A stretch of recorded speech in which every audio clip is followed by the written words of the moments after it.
Before modern Sonic games began hitting their stride with titles like Sonic Unleashed, Sonic Colors, and Sonic Generations, they were going through a bit of a rough spot. I think we all know what I'm talking about here. But what many people forget about are the first two Sonic titles for the Nintendo Wii, Sonic and the Secret Rings and Sonic and the Black Knight. Both of these games make up the Sonic Storybook Series, with each title having Sonic thrust into a fantasy setting and making use of the Wii's motion controls. Now, I do like to get pretty detailed with this stuff, so as a result my videos are going to be long. So for the sake of time, I'm going to be splitting up this review into two parts to focus on both games individually.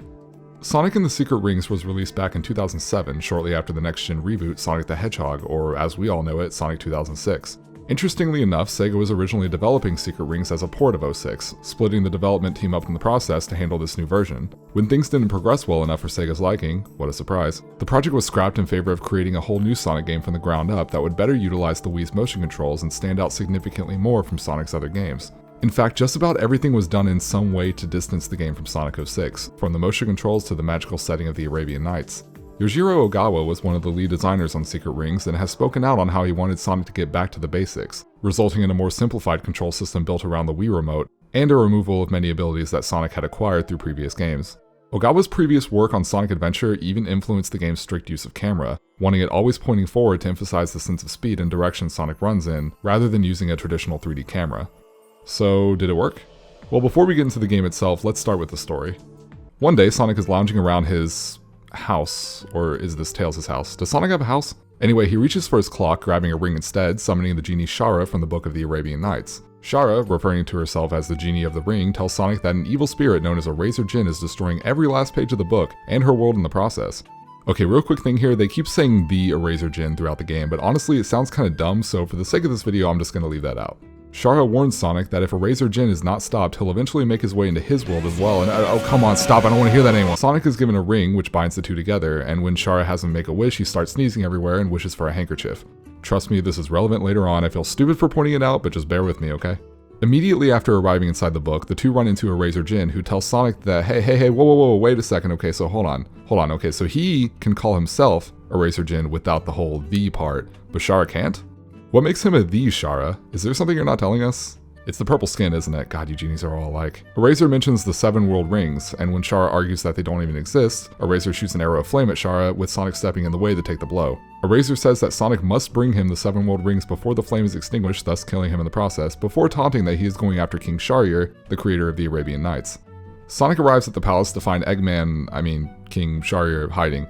Okay, so the way the Storybook series works is that each game features characters from the original stories, but to Sonic they appear in the form of people he knows. It's done as a gag and not much else. Sonic accuses him of being the real Eggman until Shara pleads that it's really Shahryar. Then Eraser swoops in and kidnaps Shahryar while riding a giant pterodactyl. Yeah. On the way to save Shahryar, Sonic runs in the Tails, or in this case Alibaba, saving him from some of Eraser's henchmen. Sonic once again is certain that this is actually Tails because apparently what happened with Eggman in the palace wasn't enough explanation for him. After defeating some giant eyeball thing, Shahryar begins to recite some of the story, saying that once the 7 world rings are gathered, a portal between worlds will open, but the life of who collected the rings will be offered up in sacrifice. Sonic understandably gets pissed about having to be a sacrifice, but Shahryar is all like, hey man, we don't know for sure if all of that is true, and Sonic still has the whole arrow thing to deal with, so no matter what, he doesn't really have much of a choice anyway. Sonic finally catches up to and saves King Shahryar in Dinosaur Jungle. Yep, Dinosaur Jungle. Arabian Nights, everybody. Shahryar tells Sonic that a Razor Djinn is setting up shop in an old castle nearby. They find a Razor Djinn summoning an Ifrit, a giant fire spirit, and he starts taunting that he's already wiped half the pages within the book thus far, and wants the Ifrit to burn the remaining blank pages. Sonic tries to attack the Ifrit, but due to the arrow of flame, he cannot damage the spirit and decides to run for the time being. It's no use! Alibaba tells them that Sinbad may be able to help, and they eventually find Sinbad trapped in a magic cage on top of a giant flying bird thing. Once he's free, Sinbad explains that the pirates who captured him have his water blue ring that could be used to conjure enough water to put out the Ifrit. Spoilers, it's a world ring. On the way to the pirates, Sonic manages to find another world ring with some of the weirdest dialogue that I've ever heard come from Sonic in any game. Are you okay? Yeah, I'm fine. Okay. Alright. Just touching it makes me feel like I've got a whirlpool of emotion spiraling around inside me. I can't even begin to imagine what having all 7 rings would do to someone. It might even open the gates of hell! Sonic makes his way through the bombardment of pirate ships before defeating some giant pirate fish thing and obtaining the world ring. They return to the Ifrit and use the ring's power to summon a storm to douse the flames, and after their victory, a small sphere gets thrown out, revealed to be a time bomb. Sonic manages to escape from the foundry before the bomb explodes, and when it does, it releases a world ring? Wait, okay, hold on a second. So you're telling me that the Ifrit, which was summoned by Eraser Jin, actually had a world ring inside the whole time, which Eraser Jin is looking for in the first place? Look, okay, I get that every boss defeated gives a ring as a reward, but did they really not think this through? Sonic and Shara venture forward to find King Solomon, who is missing the rest of his body due to Eraser Jin's attack. Solomon tells Sonic that Eraser is nearly invincible, but since he's a genie of the lamp, it could be possible to seal him away again. After finding the last of the world rings, Sonic asks Shara how she and Eraser Jin knew each other. Well, Sonic, you're just asking her that now? It's been like a whole game, dude. It turns out that Eraser Jin is the genie from the story Aladdin, and after granting the wishes of 1,000 people, he was freed from his lamp. Understandably, he hated people by this point and didn't want to settle with the story that he was written into. Sonic and Shara defeat Eraser Jin, causing him to run like a bitch. Using the 7 world rings, they unlock the last door and confront Eraser, who demands the rings and asks Shara to rule the world alongside him, which she starts complying to because she just loves him so much. Sonic uses his ring to command Shara to do what he thinks is right, stopping her, but Eraser gets the rings anyway and offers up Sonic as a sacrifice. Shara manages to interrupt and take Sonic's place, killing herself in the process, while Eraser absorbs all 7 world rings and holy shit, hey, whoa man, you good? You alright, man? You're not looking too hot. Also, I love how his yelling has some serious vibrato here.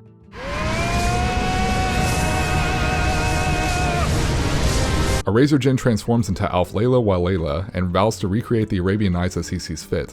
Sonic somehow absorbs 3 of the world rings, turning into Darkspine Sonic and sounding like the Werehog in Sonic Unleashed. If this is your world, then it's a world that I don't want any part of. After defeating Alf Layla, After defeating Alf, Sonic uses the lamp to wish for Shara back to life, restore the Arabian Nights, and have Eraser Jin return to the lamp forever. Shara cries for the loss of Eraser, prompting Sonic to wish for a mountain of handkerchiefs so she can cry as much as she needs to. See, I told you that handkerchief was going to be important, you just didn't know how important. Look, as far as the Sonic story goes, and being based in this crazy magical book world, it's decent. Cutscenes don't come that often, and when they do, they're done in this cool style where everything looks like it's drawn on parchment. I actually like these scenes a lot, and it gives the game a unique style and way to tell the story. But other than Shara being a cutie and Eraser having some pretty laughable voice acting, it's all forgettable. You must be that blue rat that just got added to the story. I shall not be defeated. If you defeat me, I will simply return again and again. I am immortal. I cannot be vanquished. I will say I really do like the cutscene in particular where Sonic is taunting Eraser Jin the whole time at the end. Or rather, I enjoy the first half of it because they just had to end that scene with this. I told you, I'm not a rat. I'm a hedgehog. Oh, and of course the handkerchief thing is lame as hell too, but I'm sure you got that already. Overall, the story is pretty fun, and I enjoyed listening to Sonic's interaction with various characters, Tails and Knuckles in particular.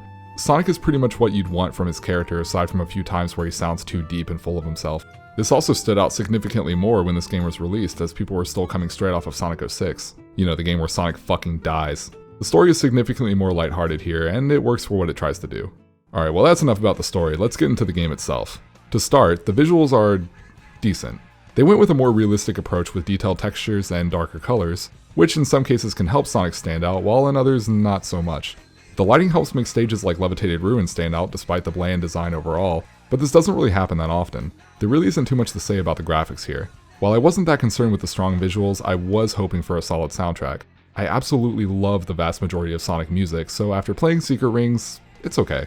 There are some pretty decent tracks here, but there's a lot of emphasis on short, repetitive lyrics thrown in, and for me personally, it can be a bit distracting. A good example is the song that plays during Evil Foundry, where the phrase, "Who's gonna rock the place," is repeated so many times back to back that it's just obnoxious. Some tracks have a very strong emphasis on Arabic themes, as you might expect, whereas others just kind of play a few notes from an oud every so often and call it a day. By the way, this is an oud, in case you didn't know. There you go, a little music lesson for you. Of course, I cannot talk about the music in this game without bringing up the main theme, Seven Rings in Hand. Look, I don't completely hate this song, and I'm a huge sucker for tons of lame theme songs in Sonic games. But you know what's nice about those other games like Sonic Adventure 2, Sonic Heroes, Sonic Colors, Sonic Unleashed, etc.? Aside from the song being in the intro in some way or another, it's usually saved for the final boss of the game.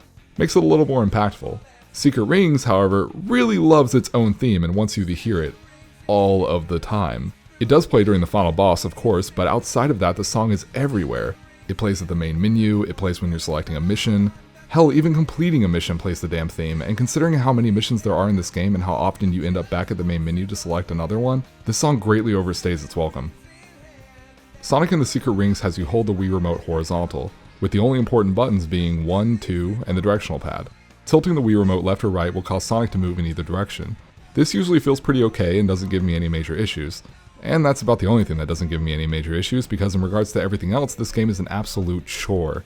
If you want to make Sonic go backwards, you need to rotate the remote towards you so that it's facing upside down, causing Sonic to walk with his back towards the screen. And there's no way to move the camera at all in this game, so you're just blind here. Unless you've memorized these levels well enough, you're probably going to be backing up into enemies or other hazards that are just waiting to kill you. So you might be thinking, if tilting the Wii Remote backwards makes Sonic walk backwards, then tilting it forward makes him go forward, right? No, Sonic just goes on his own. That's right, Sonic is basically a dog that you have tied to a leash, and you're constantly having to wrestle with him to get him to do the shit that you want him to do. To better deal with the whole always moving thing, the 1 button acts like a brake, and when held down it'll bring Sonic to a complete stop. The 2 button makes Sonic jump, and much like Sonic Unleashed or Generations, tapping it will result in a short hop, while holding the button down will give you a longer jump. Except, unlike other games, holding down the button does not make Sonic jump immediately as you might expect.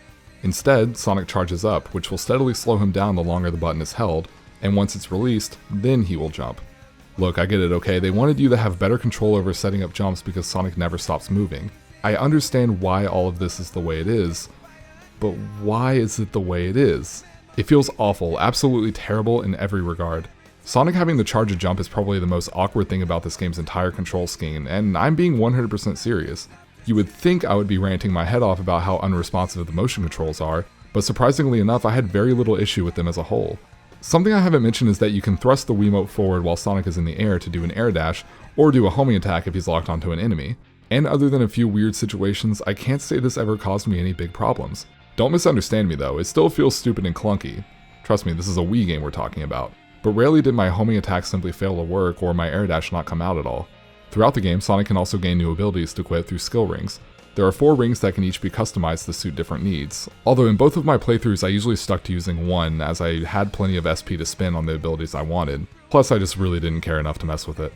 You have a set amount of SP that increases as Sonic levels up, and each ability that you equip comes with a cost. These abilities can range from better acceleration, less recovery after taking damage, smoother left and right movement, smoother movement in the air, less recovery on homing attacks. Wait, why are these given as abilities? I mean, come on, more effective braking? Tons of these abilities just come down to making Sonic feel better to control, but I really wish that was the case from the start. Some abilities can even make things more difficult, like Backstep. Backstep lets Sonic move faster when walking backwards by pressing the jump button, but the problem is that whenever I'm walking backwards, it's almost always because I'm trying to set up a jump. Rather than jumping, Sonic would backstep, and I would have to force myself to use the brake button to set up my jump instead. I'm sorry, but trying to do all of this just to jump in a Sonic game is so fucking bizarre and uncomfortable that you really don't understand it until you play it. There are a total of 7 stages to choose from, 8 if you count the Lost Prologue, which just serves as a collection of tutorials. Each stage is divided up into different missions which unlock as you progress. The first mission of each stage is your standard get to the goal level that you'd expect, and as such they are what define each stage and the other missions that are based on them. Before I get into the general mission structure, I'm going to go ahead and run through my opinions on these first levels as I feel like they encompass the main ideas of each area. Get it? Get it? Run through a few of, cause Sonic runs. Sand Oasis keeps everything relatively simple, so there isn't really much platforming or jumping at all. Instead, there's a focus on getting used to the left and right movements with the Wii Remote. Spaces are pretty wide, and there aren't any enemies jam-packed together, so it makes for a pretty solid way to get used to the game, even though it still feels like shit regardless. Oh, I should also note that these little red things are called Fire Souls. Most missions have 3 of them, and they can be used to unlock bonus content like art and music, as well as characters in the game's party mode. By the way, the party mode is nothing special. It's just a bunch of minigames set up on this Mario Party-esque map. There isn't really much to say about it. I'm not going to bring it up again. If you really enjoyed the party mode, I'm sorry. Dinosaur Jungle. Why are there dinosaurs in this game? Dinosaur Jungle exchanges the large paths of Sand Oasis for a more confined, narrow pathway filled with awkwardly placed obstacles. And if that sounds good to you, then you're in luck because the rest of the stages are full of this. This stage also tries to spice things up with a few slow log riding segments, but, and this may come as a shock to some of you, they're not fun. Evil Foundry continues with the whole cramped, narrow pathway thing, but instead gives you lots of straight lines to run in with enemies jam-packed together. They give you these bombs that you can homing attack so you can take out groups of enemies at once, but you have to stop and wait at a safe distance until they explode. And I'm kind of trying to play a Sonic game here, so I usually end up running past them if possible. Also, grinding is back, and while it was already introduced in Sand Oasis, Evil Foundry wants you to switch from rail to rail, and it feels pretty awkward. I got the hang of it by my second playthrough once I figured out exactly how to manipulate the Wii remote after tilting it, but at the start I had so many problems with this. Oh right, I guess I should explain these glowing orb things. After completing the first stage in Evil Foundry, Sonic gains the Soul Gauge. Most missions have a bunch of these glowing orb things everywhere for Sonic to collect, much like rings, which go towards filling up the Soul Gauge. And once it goes from blue to orange, Sonic can use two different abilities. Pressing up on the directional pad activates Speed Brake, allowing Sonic to move incredibly fast. I guess you can kind of think of it like using Chaos Control in Shadow the Hedgehog, except unlike Chaos Control, Speed Brake won't end early or late to prevent you from dying. If the level you're playing in has a pitfall every so often, you're probably going to die. The second ability is Time Brake. It can be activated by... Oh, well then, that's cool. Alright. Time Brake can be activated by pressing down on the directional pad, and as you can see, everything slows down, including Sonic. Look at this, just look at this, okay? I'm sorry, but number one, this looks like someone's first project in Sony Vegas, and two, the last thing I want in a slowdown mechanic like this is to have a character I'm playing as be slowed down as well. What is the point? In general, I only found myself using Time Brake on the two Eraser Gen fights, and even then it's hard to tell where the hell Sonic is, so getting hit is still hard to avoid. Levitating Ruins sucks. Let me just get that squared away. Much of this level is made up of floating track segments that can easily screw you over since you can't control your speed, and projectiles just may or may not hit you. The rest of the level relies on this annoying wind gimmick where Sonic gets sent flying back every time he jumps. After getting past all of that fun stuff, there's a 2D platforming section. Doesn't sound too bad at first, right? I mean, surely they wouldn't keep the controls the same way as if Sonic was in 3D, right? Right? Well, guess what? Sonic still automatically moves in the direction that he's facing, and you have to flip the Wii remote upside down to go backwards. This was so painful to get used to in this stage no matter how many times I played it, and it's ridiculous how something like this can be overlooked. What's even worse is that some of the missions in this stage, like other stages, feature parts where Sonic has to cling to a wall and slowly make his way across. You want to know how you control Sonic here? Take a guess. If you guessed the correct way, then congratulations, you're right. Here's a gold star, good job, you did it, proud of you. Sonic moves left when you tilt left. He moves right when you tilt right. It works exactly as it should. So why, of all things, did they make a stage that uses both 2D platforming and 2D wall clinging at the same time with different control schemes? I could not get comfortable with this whatsoever, and it's just a stupid, lazy oversight. Thankfully, the only time this is ever present is in Levitating Ruin. The next stage is Pirate Storm, which is a dark, gritty, and just ugly looking stage that emphasizes precise platforming. This stage really wants you to use the brake button to avoid several of its pitfalls, but even being this far into the game did not help me get used to this. It just feels so awkward trying to have Sonic stay still while you're holding a button before letting him run forward while I charge a jump. By my second playthrough, I was much more adept at how to handle this stage, but it certainly didn't make it any more fun. On top of that, this stage loves to stop you and force you to clear out some enemies before you continue. It's especially annoying when I have to move around an entire deck of a ship just to kill a few enemies that are spread out. Moving forward is already uncomfortable enough in this game, so anytime I have to stop and navigate around a big area like this just feels terrible. And just to remind you, you cannot turn the camera around either. I hate Pirate Storm. I really, really, really do. But at least Sonic gets to do some Bayonetta shit.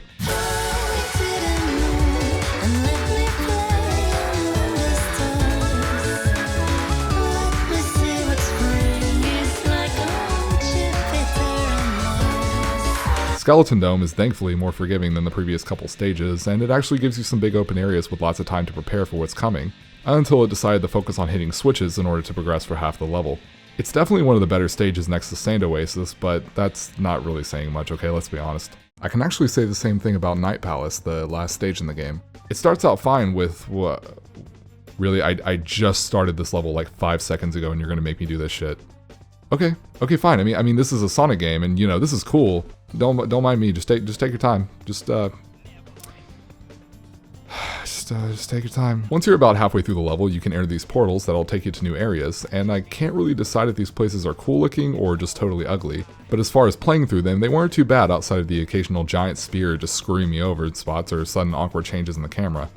Aside from all of these first missions, each stage has around 12 to 13 missions to choose from, and from stage to stage they are extremely repetitive.